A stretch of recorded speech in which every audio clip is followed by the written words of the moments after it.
Hello and welcome to Timeless with Julie Hartman Live. It is Tuesday, April 23rd, 2024. I'm Julie Hartman. It is great, as always, to be with you, as it is to be with Sean McConnell, who's in the producer's dungeon. Hello, Sean. Happy Tuesday to you, my friend.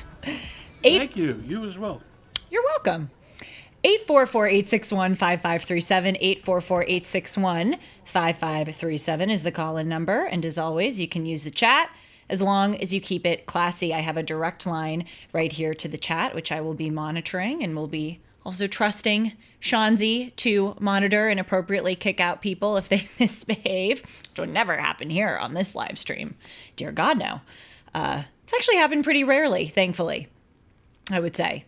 Most of you have been following the rule of keeping it classy. We have a lot to discuss today, a very varied show. Going to start off by following up on these crazy pro-Iran, anti-American, anti-Western civilization, insane protests at colleges and universities, most notably, of course, at Columbia. Yesterday, we had a lengthy discussion about the fraudulence that is institutional DEI and some of the internal contradictions which make institutional DEI just untenable and incredibly rancid and in need of uprooting. So we'll be continuing a little bit with that. Of course, speaking of DEI, we also have to discuss the latest scandal of plagiarism, or as some plagiarists call it, the misappropriation of words. That's their cover. That's how they identify as. They don't identify as plagiarists. They identify as people who may or may not have distorted or misused or misplaced words. But the latest scandal is at UCLA Medical School. The head of DEI at UCLA Medical School was found to have plagiarized her dissertation. And as we are going to see, this wasn't just like a one-sentence lift. This is like almost the entirety of the dissertation was just literally copied and pasted from various people. Well, if it's good enough for the president, it's good enough for all of us. Well, you know what? That's absolutely true. But another thing I was going to call out, if we're being fair, which I always hope I am and certainly endeavor to be, it's giving Melania Trump vibes. Remember when Melania Trump gave the speech at one of the campaign rallies that was almost exactly a copy and paste in some cases as Michelle Obama's DNC speech? Do you remember that? I'm actually kind of surprised that you don't know the reference. We've really forgotten about that. But to Melania Trump's credit and to Donald Trump's credit, they've totally made fun of themselves for it. For instance, at that dinner in 2015, I forget what it's called. It's like the dinner where the candidates roast each other. I'm forgetting the exact name. Like the press correspondence dinner. Yes, or something like that. Yeah. Something like that. You know, that dinner that we're talking about. Trump said, there's such a double standard in this country between the way that, people treat Michelle Obama and the way that they treat my wife. For example, Michelle Obama gives a speech and everybody loves it. But then my wife gives the exact same speech and all of you hate it. And he was just making fun of the fact that Melania Trump plagiarized her speechwriters plagiarized Michelle Obama's speech. I was talking about Lunch Bucket Joe and how he had to drop out of the race. Oh, of course, yes. Speeches. I know you were. I was thinking about this last night. I everywhere I look, people just lie, and we just accept it. That's the way it is. Politicians lie, and that's what they do. And that's where we are. Oh, absolutely. And it's gotten so much worse. And as we often discuss on the show, we're so jaded to it by now that we've lost the appropriate reaction. When someone used to lie to us or a politician used to lie to us, it used to be a really big deal, in the public discourse. And now we're like, another day, another lie, whatever, keep it coming. So we'll be discussing, of course, that DEI thing. And then I want to talk about, for the fun, sort of timeless, non-political part of the show, I want to discuss what some elements of classic literature have to teach us about some of the modern problems that we face today. As some of you know who've been listening to the show and who listen to Dennis and Julie, I was not a big reader for much of my life. In fact, I really hated reading. When I was in third grade, I was actually, believe it or not, in remedial reading because I was not good at it and didn't like it so much. And since graduating from college and being liberated from having to read books to write essays or read books to be tested, I've really fallen in love with reading. And I have gone back to old books that I was assigned and read in high school and college that maybe I didn't like or didn't appreciate, and I have reread them, and they are such treasures. And I've been thinking about ways to relay or incorporate some of that wisdom to perhaps encourage you to start reading or to not neglect that part of your life. And so today we're going to be doing it with TikTok trends and then reading what classical literature has to say to give really good advice for many of the things that people are talking about on TikTok. I can see Sean's face of total shock. Yes, this is like the first time on Timeless that Julie Hartman is doing something pertaining to TikTok. I don't like TikTok. I don't like TikTok for a lot of reasons. I think it's deadening. I think that it's making us into radical, stupid people. But of course, the main reason is that the Chinese Communist Party, it is their propaganda and spying arm. But we're going to look at some of it today. When I was growing up, TikTok was just the sound a clock made. Yes. And weren't those better days? And weren't those better days? So speaking of books, and before we dive in, I want to quickly shout something out because, as I just said, I'm trying to get more into reading and trying to maybe inaugurate a book club segment on this show.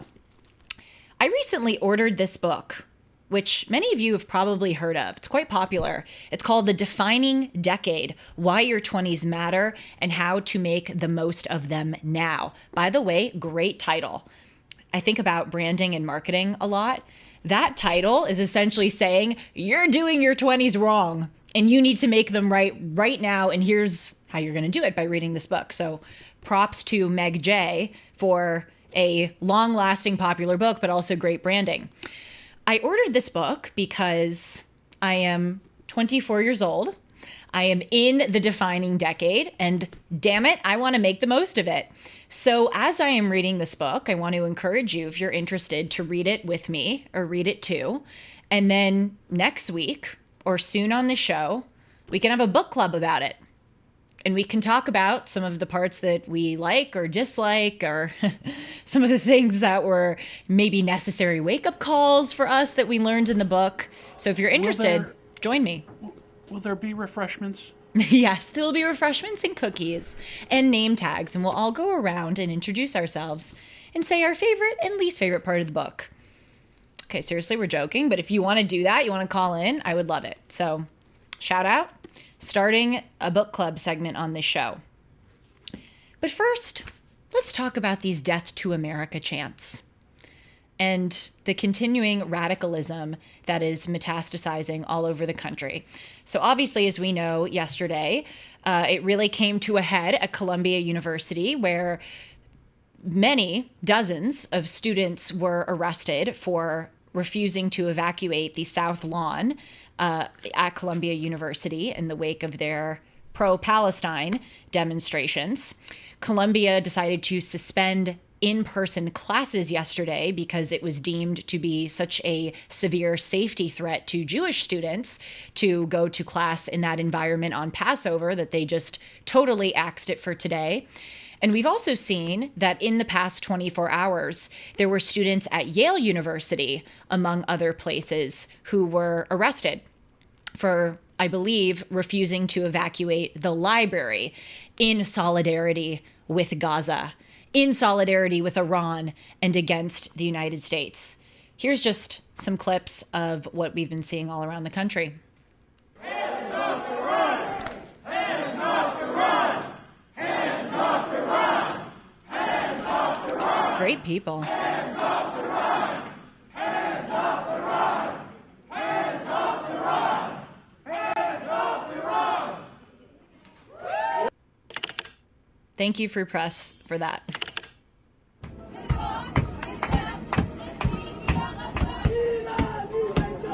That's the New York City subway. Just a commute to work. Yeah, man, you make us proud. Viva Palestina! Yeah. Yeah, we got a battle flag. America falls today. America falls now. It's a Great. Country's in great shape. I was going to say, I just saw him despite wanting to all cut in. this nonsense, like America falls today. No, it doesn't. America is strong and withstands this nonsense. Bottom line. I hope so, Sean. Look, you know how much I love America. America has withstood a lot, but America is in a really bad place right now. And I think that this optimism is both something that we need to have because we need to fight, but also I think it's a mistake for us to think that America, no matter what, will survive, because it is now at a place where if we do not act and we do not severely and quickly recalibrate, it won't survive. At least is my 2 cents. Yeah, no. Hey, look, okay. I think we're stronger than people think. Yeah. I think, I believe in the silent majority, the hardworking people of this country that go out and don't have time to burn flags and throw on Palestinian scarves in protest. They don't have time for it. They're too busy working, trying to pay their mortgage because the dollar is not worth what it used to be, despite what the media says. So I have faith in this country. I do. And I believe the more this happens, the more people will, I hope, stand up and say enough is enough. That is a really good point, and that's something that we talked about yesterday, where I said, as some advice to college students, A, have the courage to be disliked. That's one of the big things I said yesterday, and it's very hard to stand up and resist this crap, even though it's crap, because you have so many people who make it their vocation to come after you and make you feel bad for standing up for the truth. But another thing that I said, given your point, Sean, is that, actually right now, because things have gotten so bad, there's a really huge opportunity for people to step in and stand up. It's actually easier to stake your claim to something and advocate for what you really believe in and what you know is right when things are in tatters as they are now. Because as the Columbia University president said in her email, we need a reset. And so now, as things are kind of in shambles and people are aware that there needs to be a change of course, there's a huge opportunity for people to come in and determine what that course looks like. But, I look at those videos, and this is something that I observe on the show a lot, but once I have seen it, I can't unsee it. And that is how so much of American life is totally inverted. Good is evil. Evil is good. Truth is falsity, and falsity is truth. Right is wrong. Up is down. Left is right. It's all backwards. We hear so much, for instance, about threats to democracy, mainly posed by the right and by MAGA extremists. Literally, we have people at the most prominent, prestigious, quintessentially American universities like Yale tearing down the American flag, cheering when it hits the ground. And that's not a threat to democracy, right? It's those MAGA extremists who are threats to democracy. We have people openly chanting death to America, burning the flag. But those are not the radicals that we have to worry about, right? The radicalism primarily exists on the right in this country. By the way, those on the right in this country are neo-Nazis. That's what we often hear. But then literally we have people who are openly calling for the eradication of Israel, who are praising Hamas, who are saying that Jews are pigs, who are advocating for Jews to go back to concentration camps, and who are saying that October 7th is going to be every day, as one sick Columbia student yelled out the other day. But those people aren't neo-Nazis. Everything is inverted. Literally everything. I'll give you another recent example that doesn't have to do with these crazy college protests, but is just one among many of the inversions. We often hear that the right hates women and that we live in a patriarchal society. And if conservatives and the right wing had their way, they would refashion America into a Handmaid's Tale-esque patriarchal woman-hating state. So we often hear about the threat to women posed by the right. But then literally the President of the United States recently overhauled Title IX to make it even more set in stone than it already was, that womanhood does not exist, that men can live in women's dorms, that men can take women's scholarships, that men can compete in women's sports. But that's not the threat to women, right? It's those Handmaid's Tale-esque people on the right. All backwards. All totally backwards. Again, once you see it, you can't unsee it. But I want to spend a few minutes today talking about the situation pertaining to women in Iran. Because when you see those protesters who are chanting "Death to America, hands off Iran," who have this infatuation and romantic relationship with some of the most evil, sadistic regimes on earth, there's one of two things going on. Number one, either those individuals really don't know about how evil and sadistic those regimes that they are flirting with are. Or number two, and I think it's number two, they do know and they don't care. They are so hell-bent on destroying the West and the rest, but they're hell-bent on destroying the West. They are hell-bent in their superciliousness and holier-than-thou attitude that they totally disregard that very real reality and nevertheless do these crazy things to get a kind of power trip. I happen to be in camp number two. But generally in American society, I think it's fair to say, and cut in if you disagree, you, Sean, you in the chat, if you think I'm off on this, you pipe in. I think generally Americans have a kind of broad brushstrokes understanding of how bad these regimes are, but we really are not armed with specifics.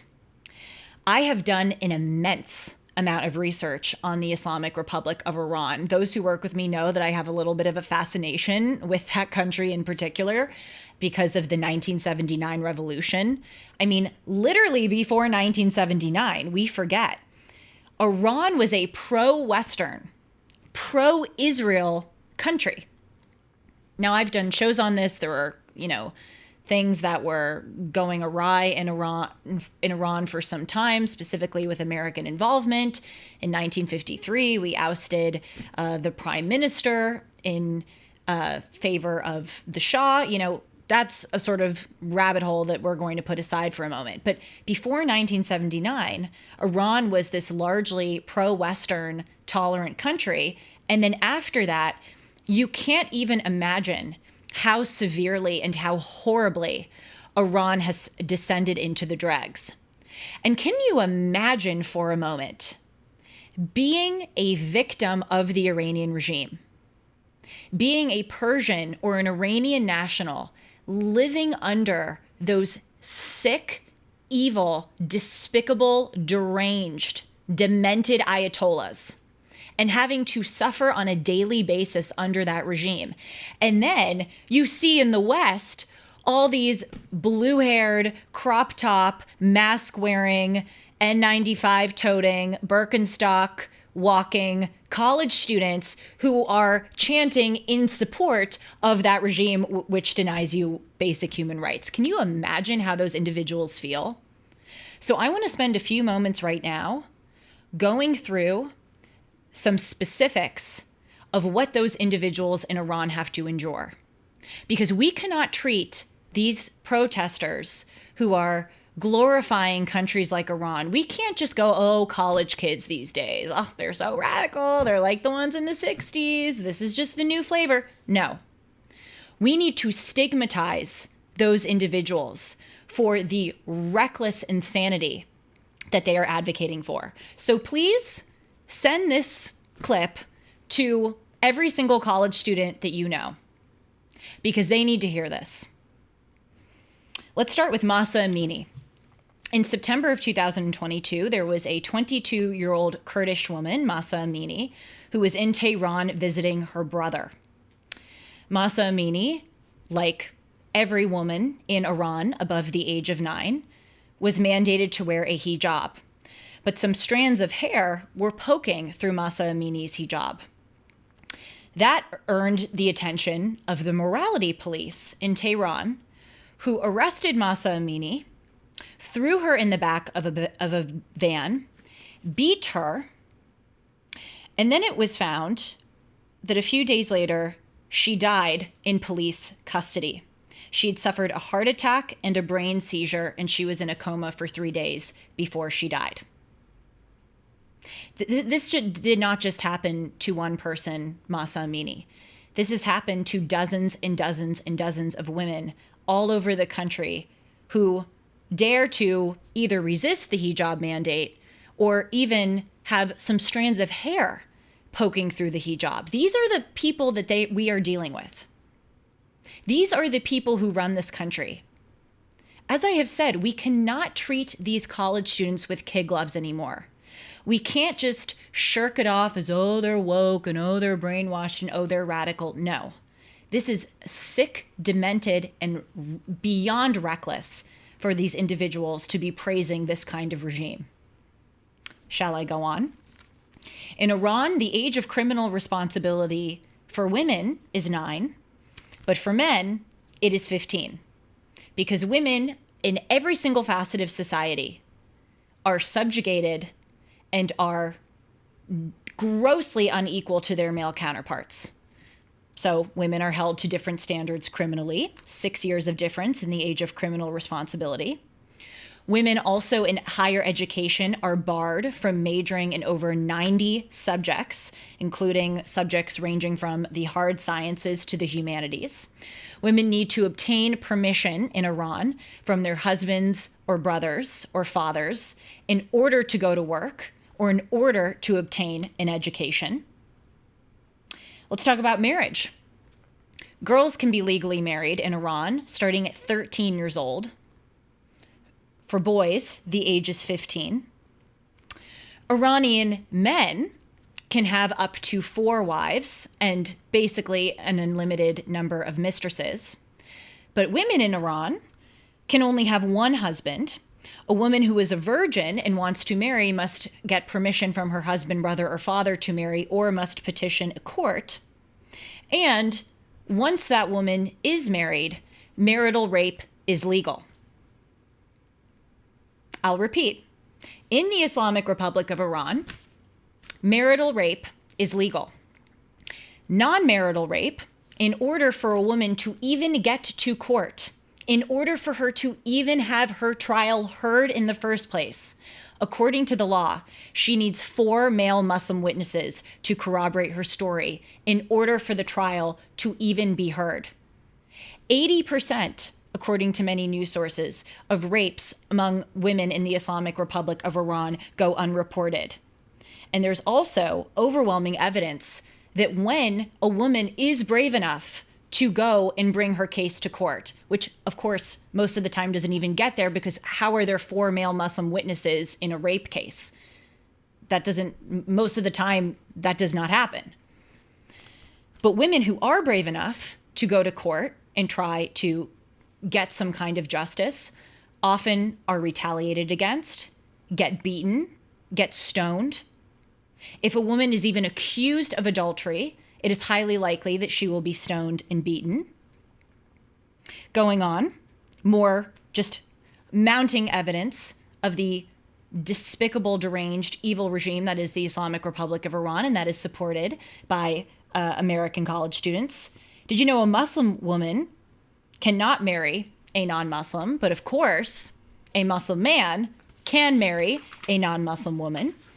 If a husband would like to have a divorce in the Islamic Republic of Iran, he can cite any reason and it is deemed acceptable. A woman only has a very specific number of reasons in order to petition to have a divorce. And most of the time when women petition, they are, as I have said, stoned or beaten or severely abused. And if a divorce is granted to a woman in Iran, the mother only retains custody for children up to age 7, but after age 7, the father gets custody. And if a woman remarries, she loses total custody of her child even before the age of 7. Now, that was a lot. Why did I pummel all of that at you? Because we have to arm ourselves with these facts. We have to learn this. We have to commit this to memory. And we need to go and get in the faces of these sick, deranged, left-wing college students and tell them what they are advocating for and confront them and go, oh, you're a believe all woman kind of person? You claim to be a defender against the patriarchy? Give me a bleeping break. And confront them. Look at the way that those individuals confront us. I mean, how many times when I was in college did I get, people coming at me for my conservative beliefs? Oh, you really believe that we shouldn't criminalize hate speech? Oh, you're really pro-life? Oh, you really think that, there are only 2 genders? You terrible, racist, bigoted, homophobic, transphobic, blah, blah, blah person. They have no problem coming at us for having very normal, mainstream, indeed decent beliefs. But then sometimes we have hesitation coming at them for their deranged advocacy of some of the worst evils on earth. That day changes. That day changes. And as Sean said, and as I've been saying, I think this is an opportunity. I think the fact that so much is in shambles is the moment to come in and relentlessly stigmatize these kinds of beliefs. I'm doing it. I'm not playing the nice game anymore. This has gotten way, way, way too bad. All right, reading the chat. I'm glad people are thinking that this is helpful, that they are learning. And someone wrote, the book club idea is brilliant. Good. Would love to take part in that. You are the first member. We'll definitely be reading that book. But it's just like, I mean, are you kidding? Even the people who are so radical, they're sort of in a category of their own. But everyday Americans who maybe aren't chanting death to America, or who aren't infatuated with the Islamic Republic of Iran, a lot of American women, we kind of like indulge this idea that we are victims of the patriarchy and that life as a woman in America is so hard. BS. BS. We need a cultural reset more generally. We don't just need a cultural reset with regard to the crazy radical woke, in my opinion. I think just more generally as a country, we've got to really understand our privilege, to use a very common word, and kind of walk forward with more humility. I know when I go through facts like that with the destitute situation for women in the Islamic Republic of Iran, anytime I ever think about some challenges I may face as a woman in America, I tell myself, come on, get over yourself. Globally, I think we all need a reset. Wow, another person is going, love the book club idea. Thinker of the Month is one of my favorite segments. Oh, I'm so glad, Caroline. And speaking of Thinker of the Month, the April edition is coming in the next few days. And I'm not going to tell you who the thinker is, because we haven't figured out who, but I can promise you that it will be great. If you have any suggestions for us, a Thinker of the Month who you think that we should do, obviously I welcome them. Sean, you got any thoughts before we move on? I know that was a lot, but... I have lots of thoughts. I don't know how coherent they are, but I know we've discussed before that America is an idea. It's bigger than any burning flag. That's just a symbol. It's bigger than any torn constitution.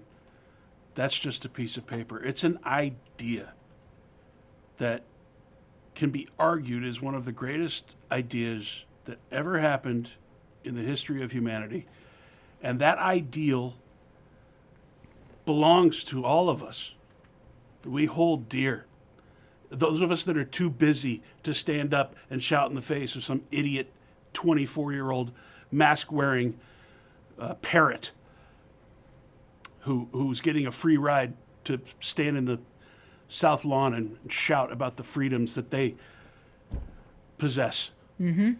We will get beyond this. I wish we had a president that would stand up and say, enough of this. If we catch you protesting and you're not in class, we're gonna send you to jail. At the very least, a president who, who condemns this.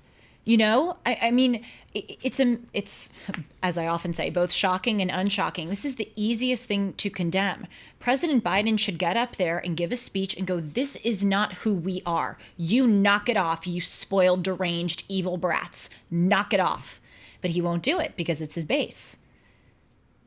But what you just said reminded me of something that I've been wanting to broach on the show for a while now. Even those of us who love and appreciate America, we don't even understand fully how good it is. We don't.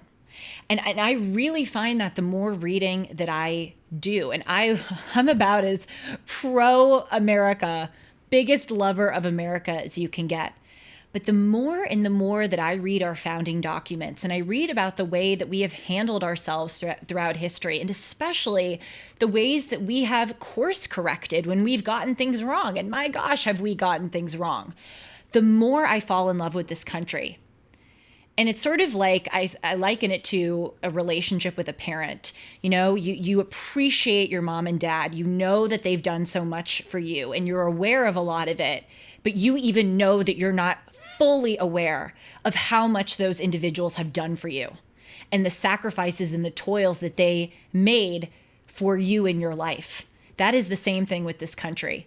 But I want to do some more episodes just like really getting down to what makes this country great. Because even those of us who love it and appreciate, we don't fully know. I'll give you an example. I only learned the term e pluribus unum when I was in college and discovered Dennis Prager. It was never taught to me. Isn't that amazing? That for all of my education, and I have had a very elite education, I'm very lucky. By all standards worldwide, and certainly in the United States, I've gone to private schools, I went to Harvard University, I have had what many / probably everyone would consider to be a world-class top-tier education. And I never learned the term e pluribus unum one time in that top-tier education. I stumbled upon it on my own. And so I want to do these shows, just these short segments, getting down to our foundations, like really making it clear to ourselves and to others, what is it about this country that has made us so different and unique? So this is just my way of saying, thanks, Sean, for the bookmark. I've got to come back to this, write it down so I don't forget about doing those segments. Larry Arnn says, to know America is to love America. Very true. Well, for some levity, if we can laugh and not cry at the further scandals, let's talk about this latest DEI plagiarism nonsense. So obviously, over the past few months, there have been a few stories, shall we say, of people in particularly prominent positions of noble authority not engaging in the most noble acts.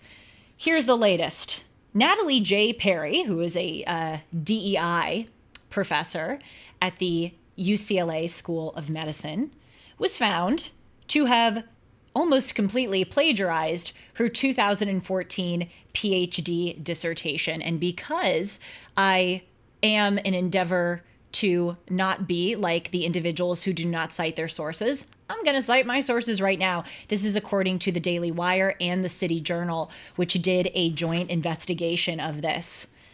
Christopher Rufo, by the way, is literally an American hero for these scandals and all of the stuff that he has unearthed, including, of course, this plagiarism. So let's do a little bit of background. Again, according to the Daily Wire and City Journal investigation. So at the UCLA School of Medicine, they hired this DEI director, Natalie Perry, who pioneered, they say, this cultural North Star program of DEI. She said that she wants to, quote, embed our, and by our she means the university's, aspirational cultural North Star's value in our organizational DNA. Now, if that didn't make sense to you, that means that you have a clear mind, because that sentence doesn't make any sense. It's just DEI crap. And under her oversight at looking over DEI at the UCLA School of Medicine, medical school students have taken lessons on indigenous wimixin, two spirits, because of course we all know what that is, right? Again, if you don't know what it is, it's a really good sign that you have a clear thinking mind. I often say, like, when people who are super radical woke hate you and scorn you and don't like you, that's a sign that you're doing something right. That's a sign that you're speaking the truth. So in the similar vein, if you're not understanding what the heck these people are doing or the lessons they are teaching, your brain is in really good shape. So indigenous wimixin, of course, they learn at UCLA School of Medicine. They learn about two spirits, and of course, lessons on structural racism, on gender nonconformity, et cetera, et cetera. So the pioneer of this, Natalie J. Perry, according to the Daily Wire and City Journal, has, quote, published a single paper in her academic career. Like one single paper. And this was the paper. Her 2014 PhD dissertation at the University of Virginia. And I want you to take a moment and guess what her one single academic paper, her dissertation, was on. What do you think the subject of that would be? Pickleball? Literally, no.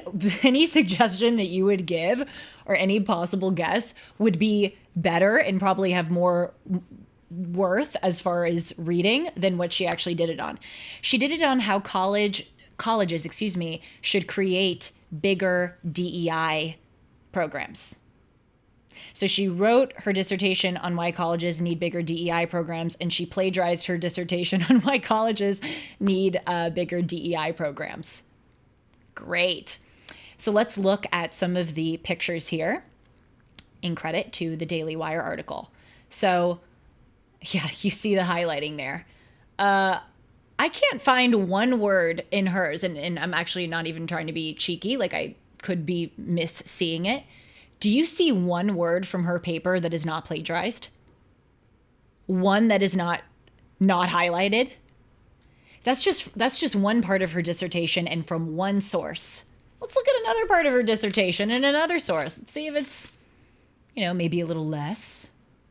Oh, good for her. She used however. That wasn't plagiarized. It's really impressive, honestly. This case, she got two. She knows how to write two words on her own. I love how they're not highlighting the word race. She can use one word without plagiarizing. Unbelievable.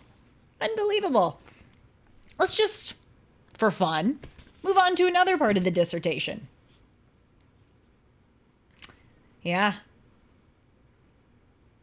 Well, it's really hard, Sean, It's very hard to use two words, more than two words consecutively on your own. It's just like one of the worst things a person can go through. It's so difficult. Let's just look at a fourth part of the dissertation. Oh, wow. Very impressive. It seems like she used, 5? Prior to 2011, there had been limited. How many is that? 7 or 8? Okay. Well, at least she improved as she went along in the dissertation. We should grade it on a curve. So you see how extensive it will be. It'll be fascinating to see if she gets fired. Of course, there's going to be this huge torrent of, they're firing her because they're racist. Remember when Claudine Gay was fired as the president of Harvard, and the charge was that the right led this racist crusade against this black woman, as if the over 40 counts of plagiarism didn't exist. Of course, they're going to blame it on racism. But, you know, this is just another example of these scandals that we've been seeing just come up over the past few months. Of course, Claudine Gay was kind of the first big one. There were DEI directors at Harvard University who were also found to have plagiarized several parts of their work. Of course, we have here now the DEI director at UCLA School of Medicine. Just to throw in another example, this is not plagiarism, but it is academic dishonesty.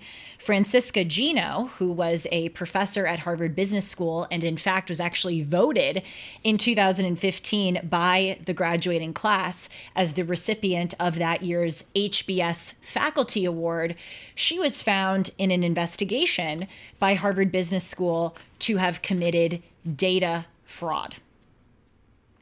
Not the best look for higher education, to put it lightly. Someone wrote, "Isn't copying a form of flattery? She should be praised for excellence in copying." Yes, that's right. It's like I was saying earlier that many of these individuals who plagiarize, they don't identify as if they plagiarize. They identify as if they duplicated language.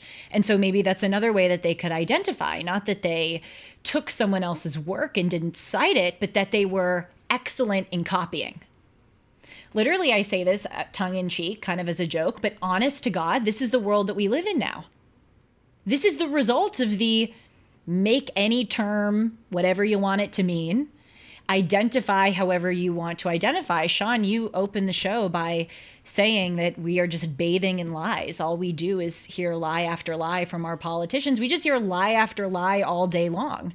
And it's become so mainstream and so legitimized that literally people can look at you in the eyes without any kind of shame and say something like, "Oh no, I didn't plagiarize. I just duplicated language." That's the point that we've gotten to. But, you know, the fascinating question, of course, is like, why is this happening? And why is this happening on such a grand scale where there's example after example after example of these individuals who have plagiarized? And obviously, part of the answer, in my opinion, is that these schools, these universities no longer value academics, which is another kind of crazy inversion. You know, universities are created to literally be the safeguards and the perpetuators of academic honesty and excellence. And they are now the cesspools of academic dishonesty and the opposite of excellence.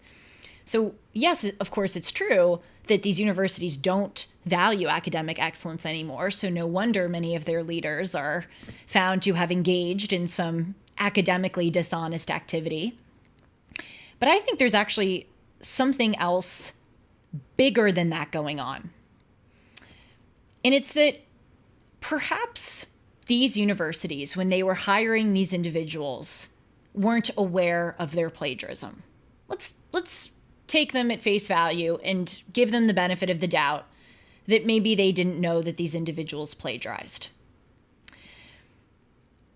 It does seem, however, that many of these individuals who they hire, outside of their plagiarism, seem manifestly unqualified for the positions that they hold.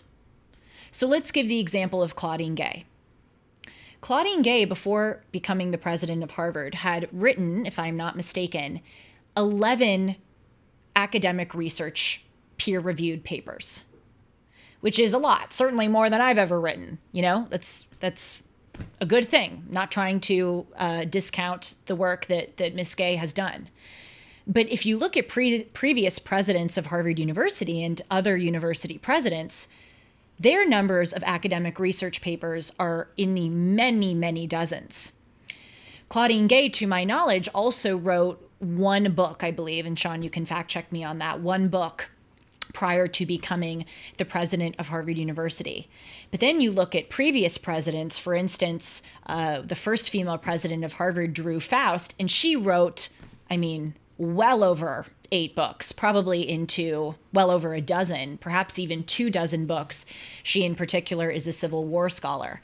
And so we see these individuals who, when they were hired, were manifestly unqualified for the position. Doesn't mean they're unqualified from having other academic positions, but in the case of Claudine Gay, she was not qualified to become the president of Harvard.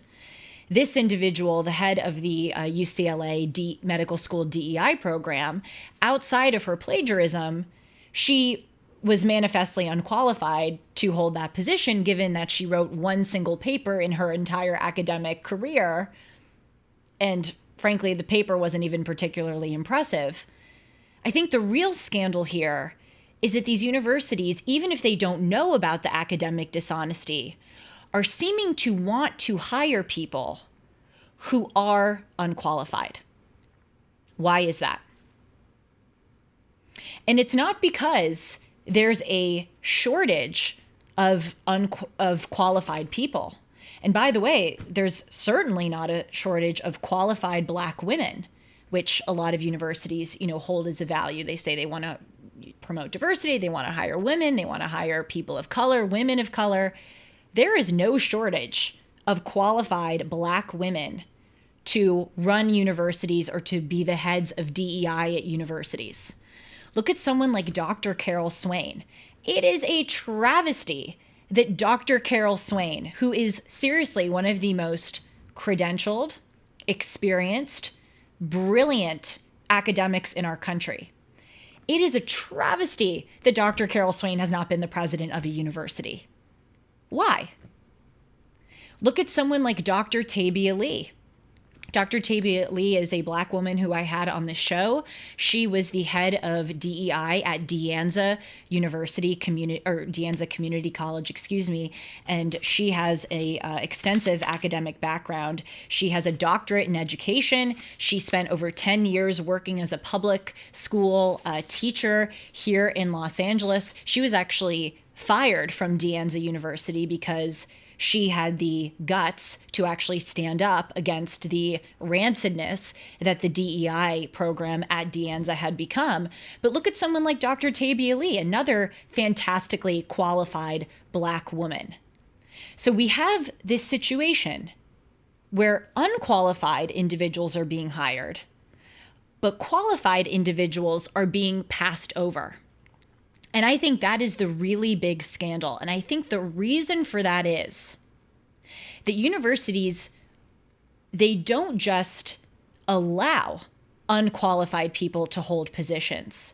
They want unqualified people to hold these positions because unqualified people are more easily controlled. That's just the fact. If someone is holding a job and they know that they were unqualified for the job, or they sort of know that the reason that they got in may have been because of other things not pertaining to their full merits, then they are more strongly beholden to the university. Whereas someone who is totally manifestly qualified for the position, when they take that position, they're not beholden to anyone because they are the real deal. And so as we are sort of seeing scandal after scandal of plagiarism, academic dishonesty, yes, that is a sort of thing to pay attention to in its own right. But really, we have to kind of peel back the layers and ask the question, why are these individuals being hired in the first place? And I think it's this control thing. So while Claudine Gay has 11 peer-reviewed papers, she has never published a book. Wow. At least that's what I'm seeing. I thought it was at least one. Wow. I can't find it. Well, that's more evidence. And again, people are going to listen to this commentary and they're going to go, oh, you're so terrible, racism. As I have said, the whole point is that there are so many, I believe, qualified Black females, qualified minorities, not just Black females, to hold these positions, but they are not being hired. They are being passed over for people who are way less qualified. And again, I really think it is because of this control thing. These institutions want to hire people who they can tell what to do. Just my 2 cents. Let's talk about My Pillow, shall we? To keep it a little lighter. As many of you know, I use a lot of My Pillow products. I sleep on a My Pillow. I sleep on the Giza Dream bed sheets. I use my towels and I wear my slippers, and you can get a lot of these products at a huge discount right now. If you use the promo code Hartman, which is spelled Hartman, right now My Pillow is having a $25 extravaganza, which is just what it sounds like. You get 2-pack multi-use My Pillows for $25, My Pillow sandals for $25, 6-pack towel sets for $25, brand new 4-pack dish towels for, you guessed it, $25. And for the first time ever, you'll get premium My Pillows with all new Giza fabric, also for just $25. Orders over $75 will receive free shipping.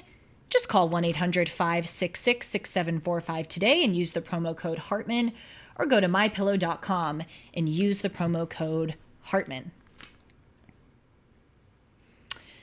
All right, shall we move on to TikTok and classical books?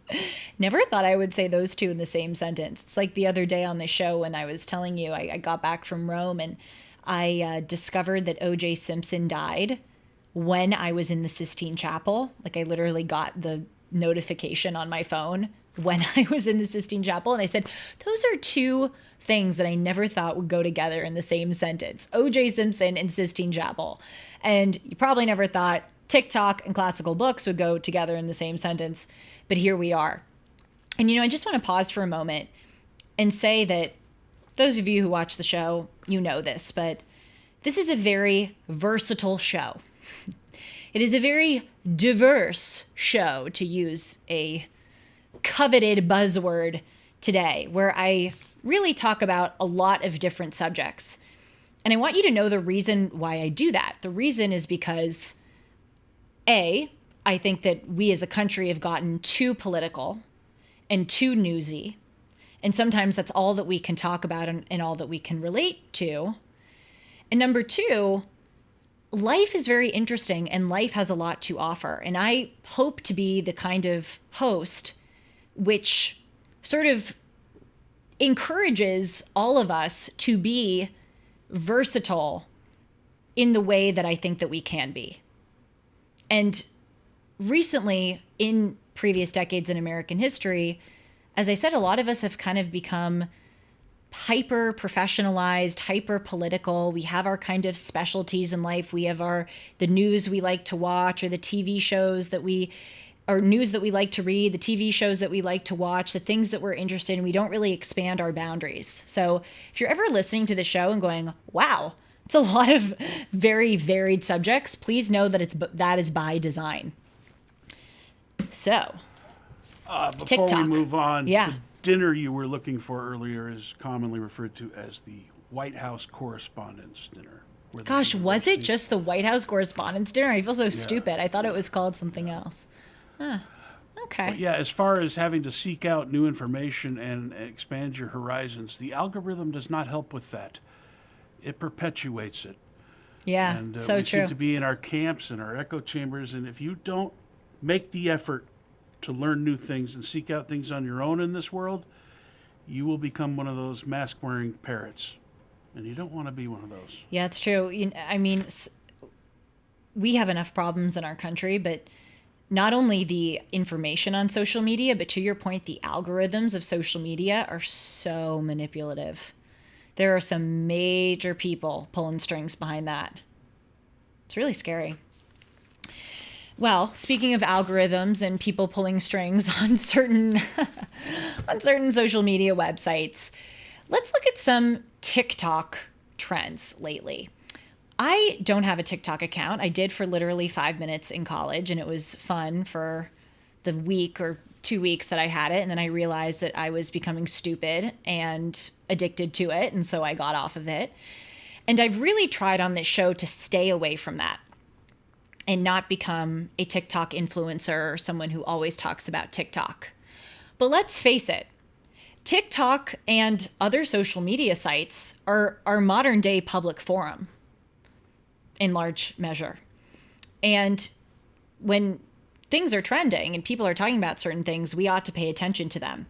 And so I've been doing some reconnaissance missions on TikTok, or not specifically on the app, but on the internet, to see some things that are trending. And actually, there is some very interesting there are interesting insights and, believe it or not, some wisdom sometimes on TikTok. And there's this trend right now that people are talking about called no contact. And it's not against contact lenses. It's against contacting people who really should be out of your life. And so there are these two kind of big kind of ways that this is being talked about, at least right now on TikTok. Number one, the no contact rule with exes.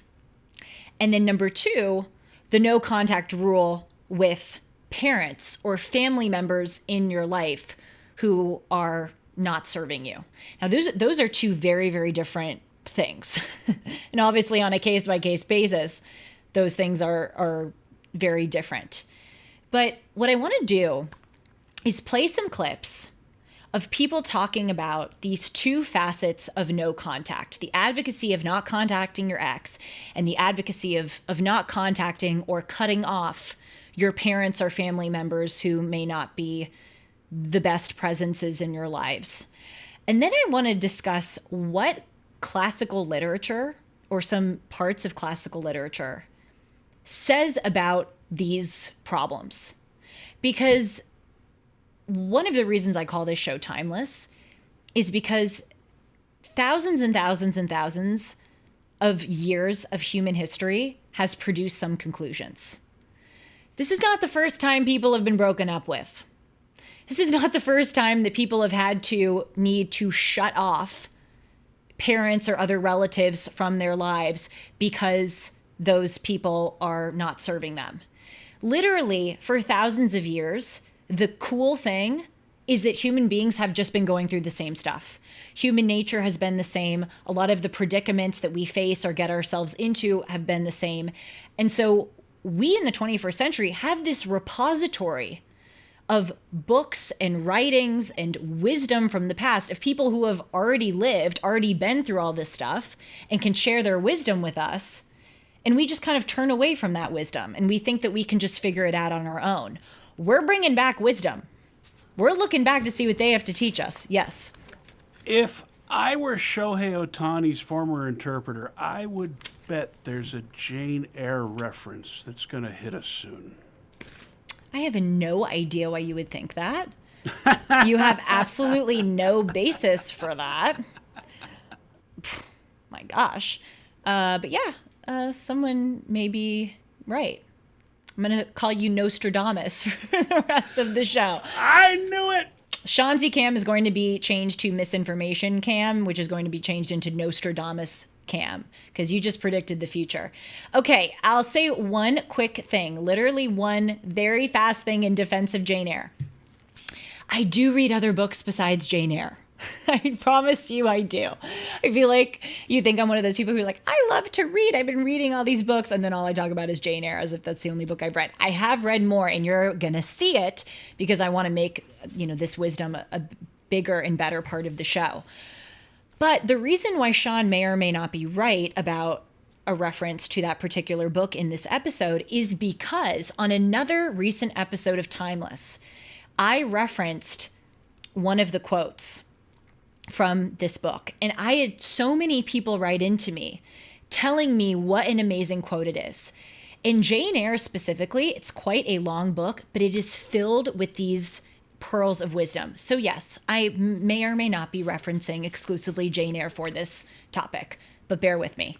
So let's start with this whole idea of no contact with regard to exes. When someone dumps you, the whole idea goes, you should not contact them. We've all been there. Let's look at the TikTokers who have been there. Why they always come back after no contact. What's up, Dr. Kim here. Today we're talking about what your ex is thinking during no contact. Probably heard this before. The number one way to get your ex back is no contact. So what's the main reason why going no contact in a relationship always works? Oh, I get it. So you don't want to go no contact because you're scared they're just going to move on and forget about you just like that, huh?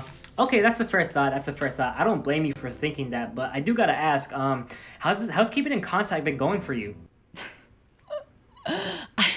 I love that. As I said, we totally rightly call TikTok a cesspool, and it is a cesspool, but honestly, there's some really great wisdom from these people who are talking about this. So yeah, this is a big trend, no contact, where people are saying that if someone dumps you, you can't call them. You can't text them. A, because of your self-respect, and B, as those TikTokers say, if you actually long-term want them to want you back, don't contact them.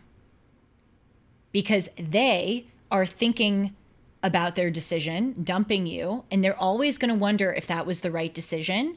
And if you just cut them off completely from your lives, as these TikTokers are advising, take it from them, that person who dumped you will most likely in most of these cases be like, oh God, I let that person go. And then they'll regret their decision and they'll come back to you. Before I talk about how literally this exact thing has happened for centuries and centuries and centuries in human history, it is nothing new. It is nothing that the TikTokers are uniquely observing, and some great advice that classical literature has to offer. I'm going to let a skeptical Sean cut in. You're skeptical about no contact? I mean, if your philosophy is no contact, meaning you're done, then why are you sitting around hoping they come back around to you? No contact means Sean. no contact. Well, honey, that's not the way it works. Saying. That's not the way it works. That's the way it works in my life. Well, for a lot of people, that's not the way it works. I don't understand. This is, again, at the risk of sounding like a total, classical book junkie, this is the thing that I wish people understood about great books of literature. We think they're like these dusty old things on the bookshelf with this antiquated language talking about situations that are so far off from us. Literally, these books are about breakups. They are about heartache. They are about parent-child relationships. They're about losing your job. They're about getting setbacks in life. They're about love. And in other words, they're literally about everything that we go through. And this was a big revelation for me because I always thought that these books were sort of other. They were written so far back, the language was so far different, and these people were just going through different stuff than what I'm going through. Literally, these people are going through the same things that all of us are going through. We just need to be wise enough to take their wisdom. So, well, what was the quote? If you love something, set it free. If it comes back to you, it's yours forever. It's something like that. I don't know who. But if your policy is no contact and you're done, then you should stick to that. You shouldn't be underneath that secretly hoping they return to you because your no contact has caused them to realize their mistake. Okay, well, okay.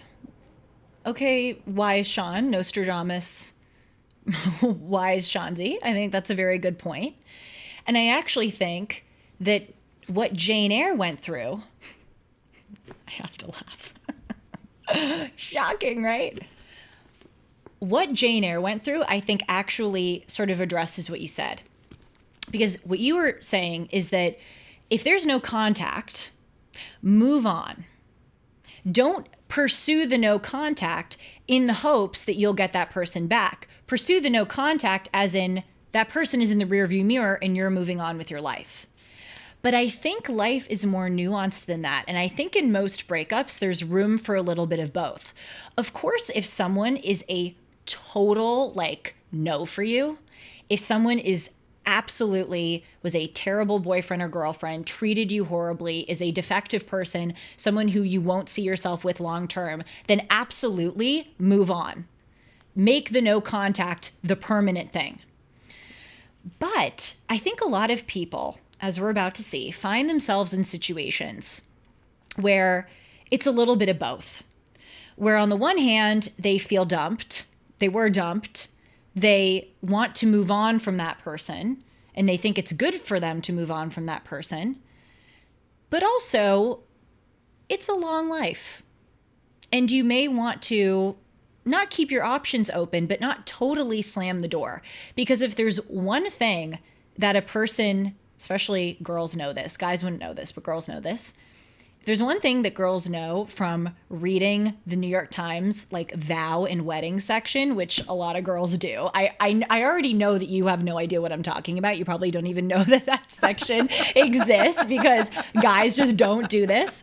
But if there's one thing that women know from reading that section is that you would be shocked as to how many of those blurbs go, Anne and John met in high school and they dated for a little while and then they broke up. And then Anne went to medical school and John happened to move to the same city, and then Anne and John got back together and they're getting married. So many stories have this kind of comeback. Of course, if the guy or girl is a scumbag, move on. But sometimes life is a little more complicated than that. So I would like to tell you about the situation that this girl faced. I mean, think about this book, Jane Eyre. When people hear Jane Eyre, they go like, oh my God, that's like the epitome of the dusty old, no relevance to me, 19th century, boring read. Well, let me tell you what my girl Jane went through. There's a great YouTube channel with this guy. Oh God, I can't remember the name, but he like, is it called like Thug Books or like look it up and look up his summary of Jane Eyre. It's so funny. That's why I'm calling her my girl Jane. Jane, the TLDR of this, Jane becomes a governess. She moves to this great mansion to become a governess for this little girl. And she falls in love with the head or the owner of the mansion, Mr. Rochester. They fall in love. It's mutual. Their romance blossoms. He proposes to her and they go to get married. Things are going very well for her, right? Then, and please, I know that I'm about to say spoilers, so if you don't want spoilers, turn off the live stream right now. Jane is literally at the altar with this guy. And someone comes in and says, hey, this marriage is a sham because, hate to break it to you, Jane, the guy that you're super in love with and who you're about to marry, Mr. Rochester, he's married to someone else. And by the way, this wife is in the attic. Literally, that's the whole story of the book. Mr. Rochester has this secret crazy wife who lives in the attic. So they go home from their wedding, which did not happen, and Jane goes up to the attic and discovers this crazy wife. I'm not going to get into the story of how the wife got in the attic, why Mr. Rochester hid the wife from Jane, and the whole circumstances surrounding that. You will have to read the book for yourself. But maybe not everyone in the modern age has been through being left at the altar and discovering that their person is married to an insane woman who's locked in their attic, but people have been through situations like the one Jane is facing, where she knew that she had to move on. And this is what she said about it. I have showed this quote on Timeless before, and again, I got so many emails about it that I wanted to do it again, because the quote is so relevant, not just for this whole no contact breakup trend, but also just for life. So Jane is in it. She's struggling. She's down bad. She misses her guy. She wants to get back together with him. She wants to go on and have a relationship with him. But then she realizes that if during her time of sadness and loss and temptation, she went back to him, it would never work out. It would never work out for her because she would lose her self-respect, and it would never work out for their relationship because there needs to be consequences levied against a guy who was going to marry you when he had a crazy wife locked in his attic. The guy had to be punished. So here's what Jane comes to. Here's what she says in this moment when she wants to break no contact. Let's put up the quote. She says, I will hold these principles received by me when I was sane, not when I was mad. Laws and principles are not for times when there is no temptation. They are for such moments as this. If at my individual convenience I might break them, what would be their worth? They have a worth.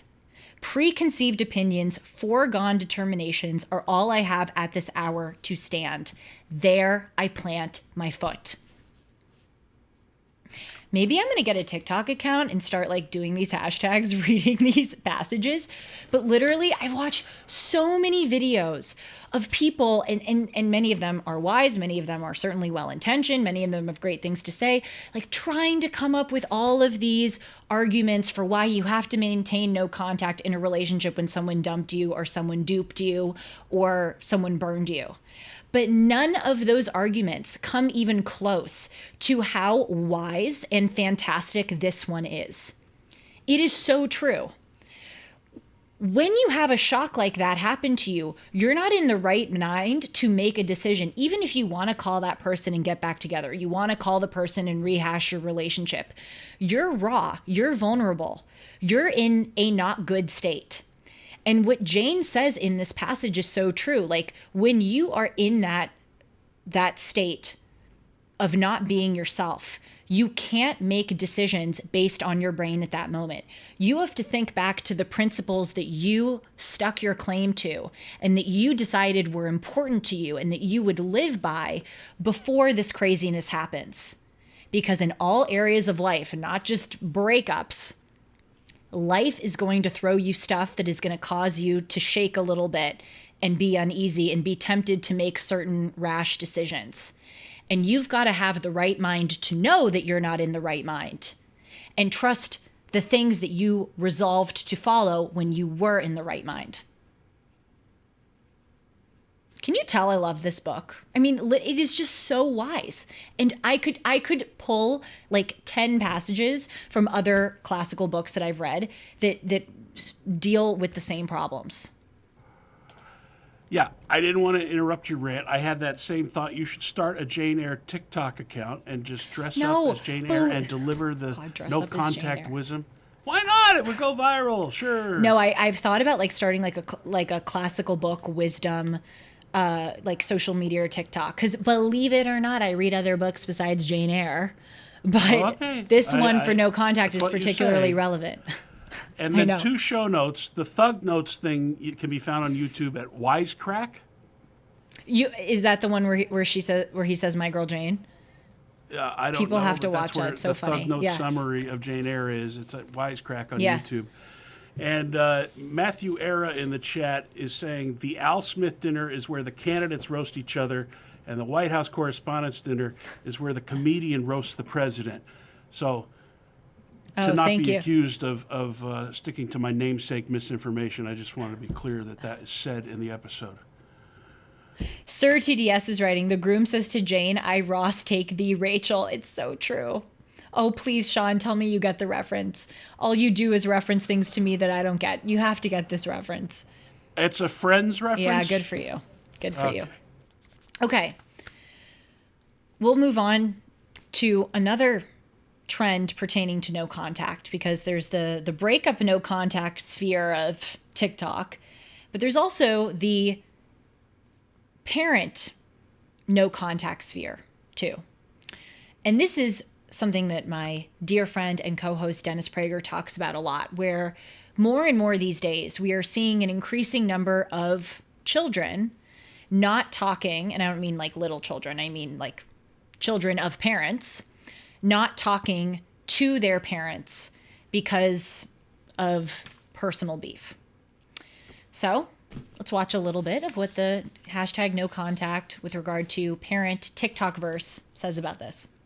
Stop telling people who are no contact with their parents that they need to either make things right, they need to talk to their parents, or that's your mom. Like, how can you just not talk to her? Y'all only know the 2 stories that I've told y'all. I have 26 years worth of things that have happened. When a parent puts a child in a position where the child has to choose themselves and their mental health over the emotional, physical, spiritual damage that's being done to the child by the parent, it's one of the most difficult decisions that an individual can make. Whenever I talk about going no contact, I talk about how there came a point in my life where I knew that I could either have a healthy and whole life or I could have a relationship with my family, but I could not have both. And trust me, I fought it. I tried to avoid it for years. I thought, is there any other way besides no contact? But I came to the realization that I could not have a good life and keep in contact with my family, no matter how hard I tried, no matter how much mental health care I did, no matter what I did for myself to make myself a healthy person. It was not going to happen. When a person goes no contact with a parent, it's usually for a good reason. Most children do not want to go no contact with their parents. So when you say stuff like, oh, you need to make that right, or that's your mom, that's your dad, you only get one of them, it's insensitive, it's dismissive, because you weren't there for the emotional manipulation, you weren't there for the narcissism, you weren't there for the body shaming, you weren't there for the abuse, you just were not there. You are allowed to cut anybody out of your life that you want to, including your parents. There are so many videos, so many about this no contact trend, not just with breakups, but with parents. And this no contact stuff with parents is a lot harder to talk about, or I guess figure out what good advice is about, because it really is on a case-by-case basis. Breakups, not that all of situations of breakups can be reduced to one affirmative piece of advice, but there are sort of more consistent trends with stuff like that, But with parent-child relationships, that's a lot trickier. Because, and I'm sure you have seen this too, Sean, I'm sure you have seen this too, all of you in the chat, the millions and millions of you writing in right now. We have all seen situations in life where parents treat their children horribly.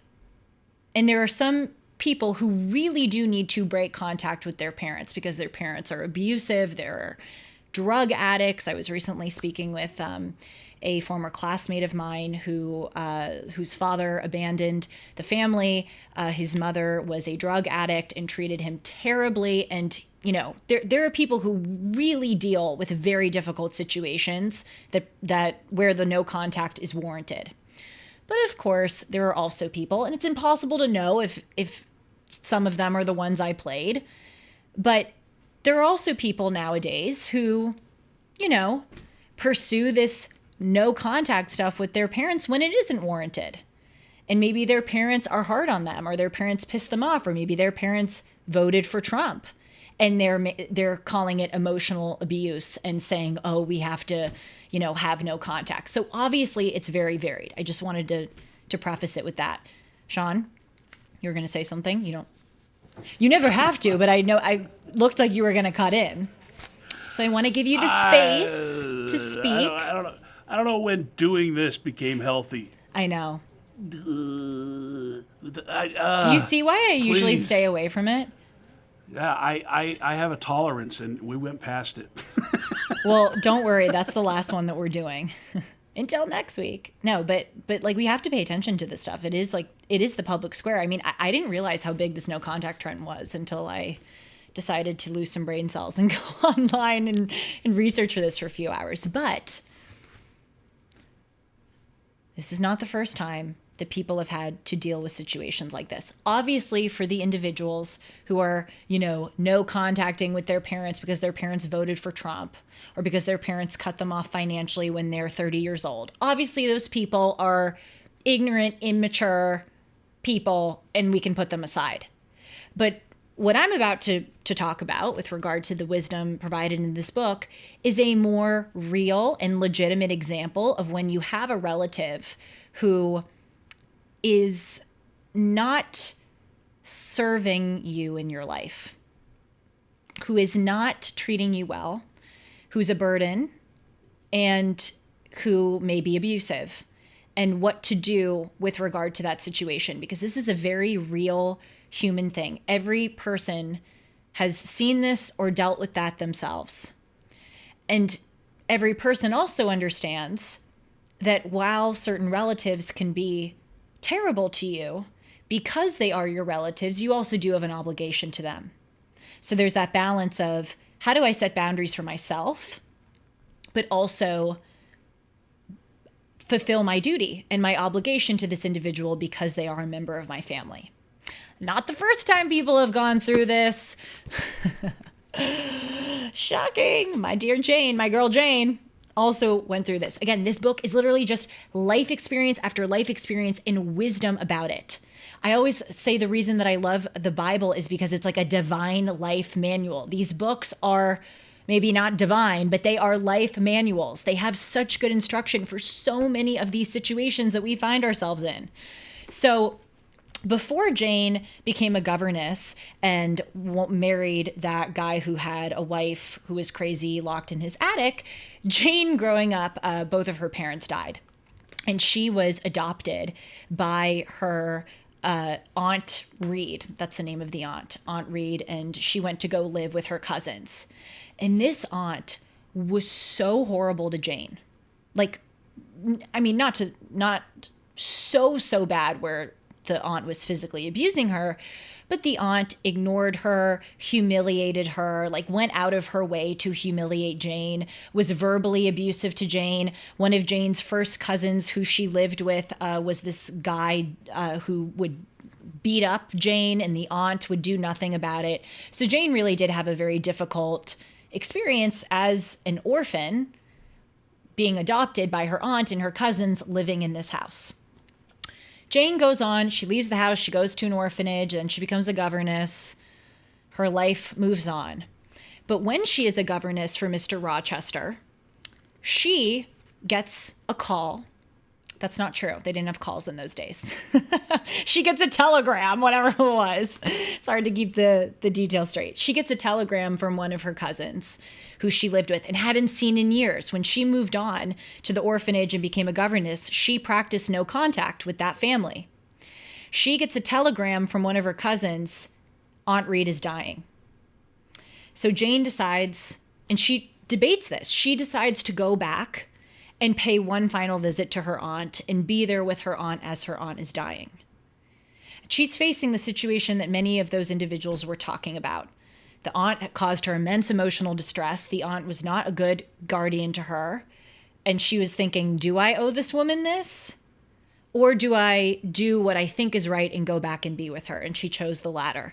And there are, I won't read all of them, but there are some amazing passages about how by walking forward with a relative with the appropriate amount of boundaries and self-respect, but also with a graciousness of spirit and sense of obligation, you have the power. There is power and there is such dignity in doing the right thing when someone has wronged you. And this is a totally antithetical take to our modern day culture. We're taught in our modern day culture, if someone has wronged you, you no contact them, you shame them, you scorn them, and you have the excuse to be a victim for the rest of your life because that person wronged you. This situation in this book shows the opposite.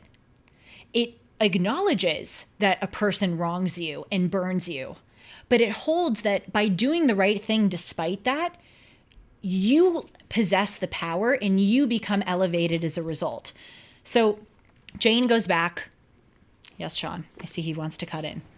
No, I was going to say that the real strength, like staring into your phone and whining about your situation, is weakness. Absolutely. The real strength is realizing it's in the Ten Commandments, honor thy mother and father. You only have one set of parents. That's right. And barring any physical abuse or bad situation you need to separate yourself from, the true strength is getting over your rebellion of your parents and finding a way to at least have a functional relationship for the betterment of your own well-being.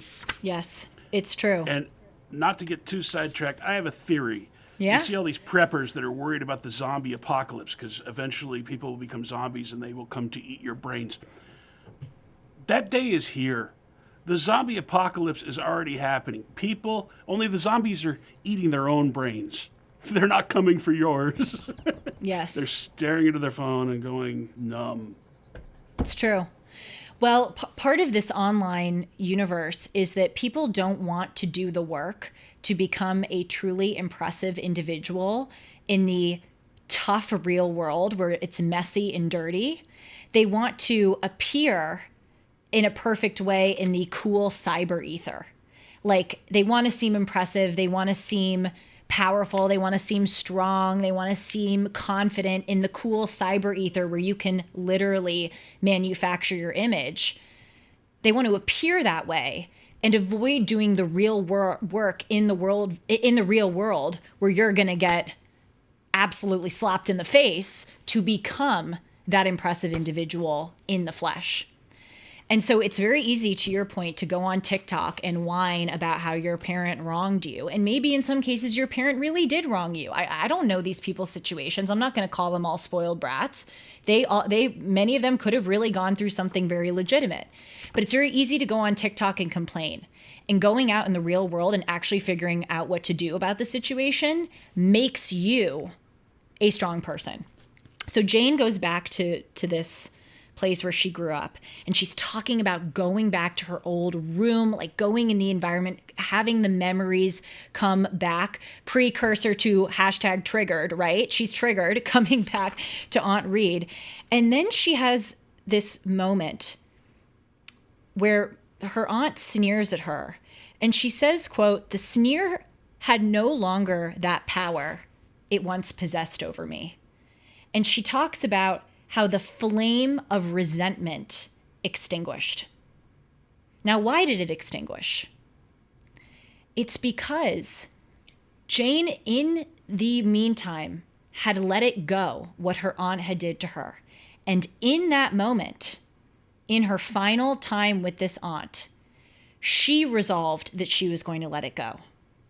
And by not wallowing in her deserved righteous victimhood, she was a victim, but by not wallowing in the victimhood, she became the victor. What people don't understand is that by wallowing in the victimhood, even when it's legitimate, you think that you're somehow right in it because you're right in it. But what people don't understand is that it actually just corrodes you and it makes you miserable. And the way, forget about the other person, the way that you make yourself better is letting it go. And so she talks about this. It doesn't have the power over her that it once did. The flame of resentment extinguished. And then she writes, quote, "It is a happy thing that time quells the longings of vengeance and hushes the promptings of rage and aversion. I had left this woman in bitterness and hate, and I came back to her now with no other emotion than sadness for her great sufferings and a strong yearning to forget and forgive all injuries." How mature. Because and look how it transformed herself. She did the best favor to herself by blowing out the flame of resentment. She was able to move on with her life. And now she goes into that environment and she's tempted to be triggered by the surroundings. But she realizes this doesn't have the power over me anymore. And I actually feel sad for this person who harmed me. Because what great suffering that person was going through. And what a horrible person that person was to do what they did to me. Again, I could read so many more passages. For the sake of time, I won't, but I'll just highlight a few of extraordinary wisdom, beauty, and insight. She talks about how she used to retaliate against her aunt and yell. At one point, she called her aunt a liar. She said, "I hate you. I'll never love you. I'll never call you aunt again." And Jane is recalling those moments. And she says, quote, "How often those moments lowered me in menace and hate." She uses that term. It lowered me into menace and hate. I love that. I once vowed that I would never call her aunt again, but I am breaking that vow now. And so the final part of this is that she goes up to her aunt. Her aunt is dying. She says, "Hello, it's Jane. I want to be here for you in this moment of your death." The aunt forgets or doesn't quite realize that it's Jane. And the aunt starts spewing venom to Jane about Jane. She starts saying, "That horrible child. I've never had more trouble with that child than anyone would believe. Such a burden to her to be left on my hands." And Jane just responds, "I'm so sorry about that." As the aunt is spewing lies and venom to Jane about Jane, not realizing that it's Jane. She goes on, this girl was so horrible to me. I hate the fact that I had to adopt her, horrible niece of mine. And then Jane makes it clear to her aunt that it's her, that is sitting in front of her. And you know what Jane says? She says, "Dear Mrs. Reed, think no more of all of this. Let it pass away from your mind. Forgive me for my passionate language. I was a child then. 8-9 years have passed since this day." Aunt Reed responds, "You have a very bad disposition." And Jane one more time says, "I am sorry. I long earnestly to be reconciled to you now. Please kiss me, Aunt. You have my full and free forgiveness. Ask for God's now and be at peace." And she leaves and her aunt dies. But I love this because this is the kind of temperance, this is the kind of humility, this is the kind of strength, and the kind of self-respect, but also respect for obligation that you're never going to get on TikTok. And these are the people who we should be taking advice from. No offense to those people. Seriously, no offense. But this stuff is the real tried and true truth, beauty, and wisdom. And the closer that all of us get to this, the happier and wiser that we'll be. Peace out. Now I'm breaking contact with you until tomorrow, when we'll be back at 1 p.m. Pacific, 4 o'clock Eastern, right here on this YouTube channel. As a reminder, Timeless with Julie Hartman Live is live every day at that same time. And Dennis and Julie is every Sunday at 1 p.m. Pacific, 4 p.m. Eastern. If you have anything to write into me, you can always do so at julie@julie-hartman.com. And I promise you won't be hearing about Jane Eyre for at least another 5 episodes. We're going to take a solid 5-episode break before I bring up that book again. But there will be more to come, especially with this new book club. Again, as a reminder, we'll be talking about this book soon, The Defining Decade, How to Make the Most of Your 20s Right Now. Take care, everyone. See you soon.